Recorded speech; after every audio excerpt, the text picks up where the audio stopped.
diproyeksikan untuk menggantikan kurikulum 2013. Bagaimana daya dukungnya? Contohnya misalnya seperti buku pelajaran, standar penilaian, dan lain-lain. Silakan Bapak. Makasih.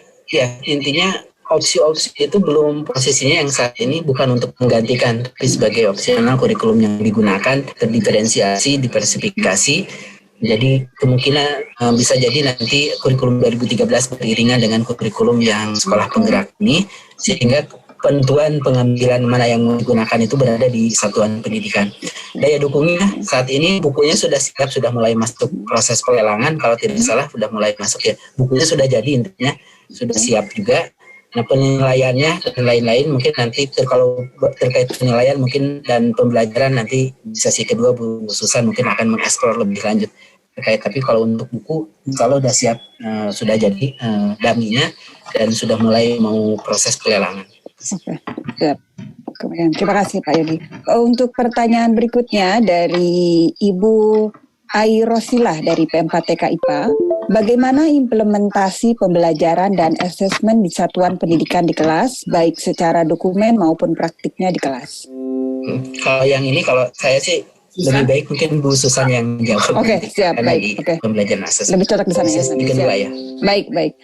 Untuk pertanyaan berikutnya dari Ibu Enung Sumarni, dalam tahapan membuat tujuan pembelajaran dalam capaian pembelajaran, bisakah hasil analisis kita dari paparan capaian pembelajaran atau harus langsung saja memilih dari beberapa kompetensi yang ada di capaian pembelajaran?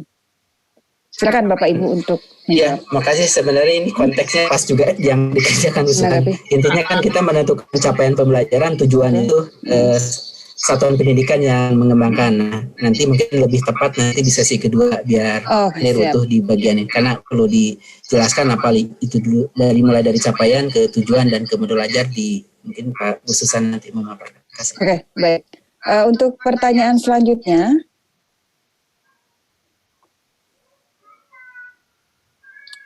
dari Bapak Tarsono dari UIN Sunan Gunung Jati Bandung, tolong jelaskan tentang implementasi profil pelajar Pancasila pada kegiatan belajar mengajar. Silakan Bapak Yodi, Bu Nisa. Bu Nisa untuk menanggapi, boleh?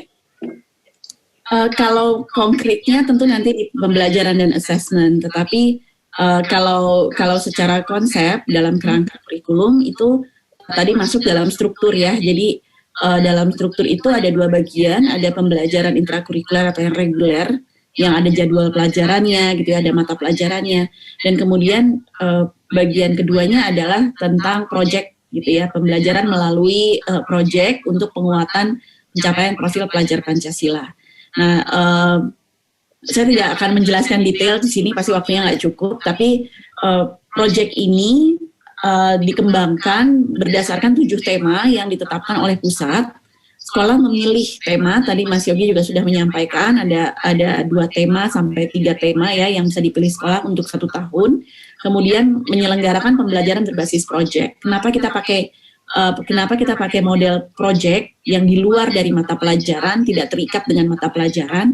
Karena ini akan memberikan ruang lebih banyak pembelajaran yang sifatnya lebih kontekstual, bergantung kepada kondisi lokal, isu-isu apa yang berkembang di lokal, kemudian melibatkan masyarakat di situ, dan juga tidak terstruktur gitu, dan sangat berpusat pada siswa.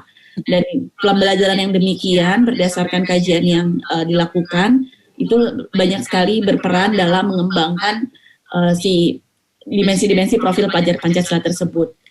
Problem solving gitu ya, melalui bernalar kritis dan kreatif, kemudian bekerja sama, bergotong royong, belajar yang self-regulated learning gitu kan, lewat menjadi pembelajar yang mandiri. Itu lebih banyak dipelajari ketika siswa memiliki lebih banyak kontrol terhadap pembelajarannya, dan ini dilakukan lewat project. Tetapi tentu bukan berarti di intrakurikuler kan tidak belajar ya, namun kita tidak berharap guru terlalu complicated mikirin. Kalau saya guru matematika, saya harus mikirin 6 profil pelajar, 6 dimensi profil ini, kemudian saya juga harus mencapai CP, yang gimana nih gitu kan. Mungkin yang selama ini kami dapati juga dalam hal penilaian juga kadang-kadang menjadi membingungkan untuk guru gitu. Harus menilai sikap dan sebagainya yang sebenarnya itu mungkin di luar dari capaian pembelajarannya, sehingga harapannya di mata pelajaran itu guru bisa lebih fokus mempelajari mencapai CP gitu ya sebagai tujuan, meskipun bonusnya dalam tanda petik hidden kurikulumnya adalah kolaborasi juga belajar, berpikir kritis juga belajar, pasti gitu kan ya. Kalau Bapak Ibu lihat CP itu kan juga semuanya di bagian rasional terutama itu kan terlihat bagaimana kaitannya setiap mata pelajaran dengan profil.